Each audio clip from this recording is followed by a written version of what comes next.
Spring has sprung.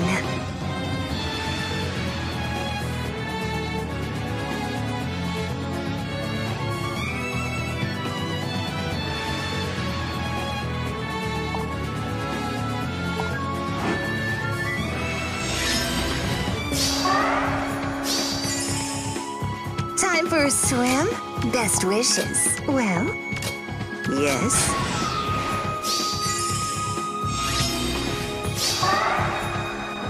Very well.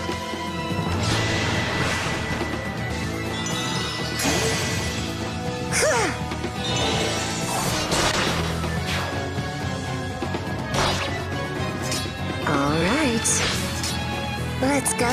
Spring has sprung.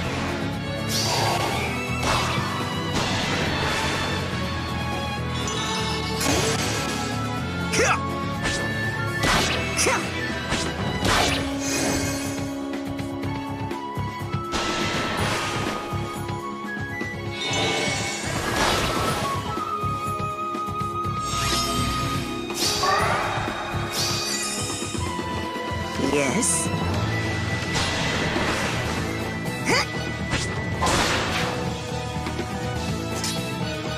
Beautiful.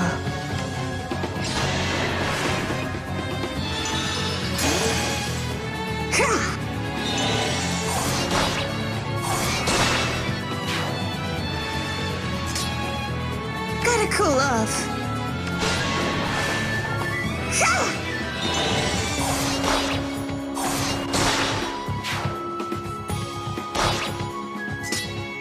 Best wishes.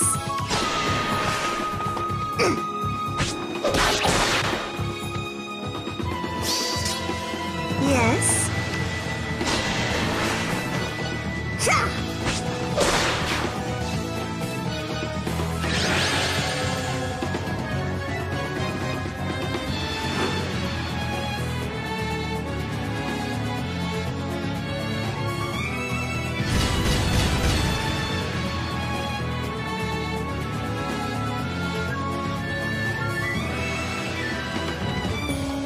Hey everyone, GuardianE here with another Camilla Emblem clear video in Fire Emblem Heroes. Today we're going to be taking on Naesala in his very own Grand Hero battle on Infernal difficulty. So we're getting our first free beast unit in the game. Naesala comes with a great kit and a great stat line, so I think everybody is much appreciative of being able to get him through this Grand Hero battle. The battle itself isn't too bad if you're using flyers. As you can see, there's a lot of trees, mountains, and walls. So if you're using infantry, if you're using cavalry, it's going to be a little bit more of a maneuvering battle to make your way through the trees. But obviously as flyers, we don't really have to worry about that too much. Now, Naesala comes with mostly his base kit. He comes with a 0-turn cooldown Blazing Wind, which is something to be concerned about. That means that if he initiates on you, he's essentially going to get a free double. And Raven King Beak, his weapon is pretty great. It has a Vassal's Blade, or Flying Tome effect. Essentially, if he has speed above his opponent, he'll get a differential of a bonus attack every single time, up to a +7 attack, which is really powerful. It's a really great ability. And of course, in his beast form, he gets that extra movement space as well as +2 attack.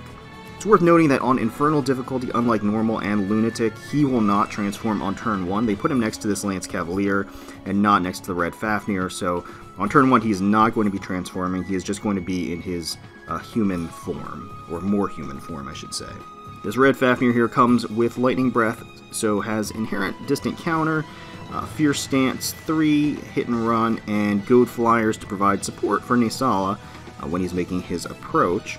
Lance Cavalier has sort of an odd tanky build. Brave Lance, but Heavy Blade plus Miracle and Renewal. Very strange. And then we've got the Green Flyer here with Gron Owl. It's worth noting that she has Aerobatics and Naesala has Flyer Guidance. So that combination of skills does allow them to have a little bit of a deceptive range, so just be wary of that. The blue Manakete that's sitting over here has Dark Breath for debuffing purposes, has Distant Defense, and Dull Ranged 3, allowing her to sustain and take any damage from buffed ranged units that have activated buffs. And we have Sword Cavalier here, Woe Down, Noontime, Fury, Poison Strike. So nothing terribly threatening, except for probably Naesala is the biggest threat on the team. Even without his transformation, he has Guard, which makes it annoying to build up your special, and he has Blazing Wind on a 0-turn cooldown. That's really the biggest threat on this entire map, is just Blazing Wind on a 0-turn cooldown. But that being said, the map itself isn't terribly bad, especially for flyers. It's an Infernal difficulty map. It's not Abyssal, so you wouldn't expect it to be that hard. So our strategy for it is really going to be just to bait the enemy in on turn 1, so that on turn 2 we can clear the entire screen. So let's take a look at the team. We didn't make too many adjustments to it.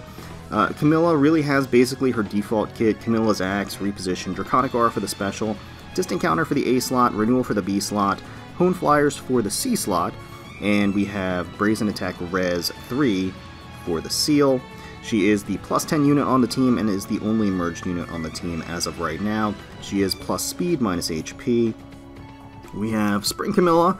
Spring Camilla, I just decided to put the Grand Blade build on her just to get a little bonus damage, and she's also not going to be tanking any colorless enemies, so the Grand Raven wasn't really doing anything to a significant effect. So she has the Grand Blade, Reposition, Draconic Aura, Darting Blow for the A slot, Desperation for the B slot, Goad Flyers for the C slot, and Speed +3 for the seal.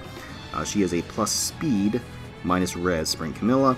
And we have Sketchy Summer Camilla rocking the Blarblade, Fury Desperation, Standard Build, Draconic Aura for the special, Goad Flyers for the C slot, and I gave her Drive Attack 2 for the seal. I usually have Flyer Formation, but didn't really need that added maneuverability on this map, and that +3 attack will actually help New Year's Camilla secure a kill.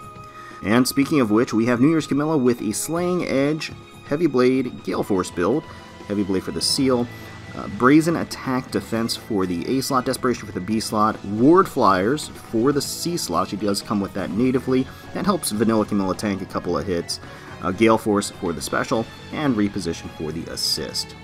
So not a huge number of adjustments, but just a couple of them so that we could clear it quicker, because we want to just clear it on turn 3. So we're going to start off by baiting them in, and we do that by sniping out the red Fafnir. We're just going to shift Summer Camilla up here so she's in range while getting a Hone Flyers buff from Vanilla Camilla.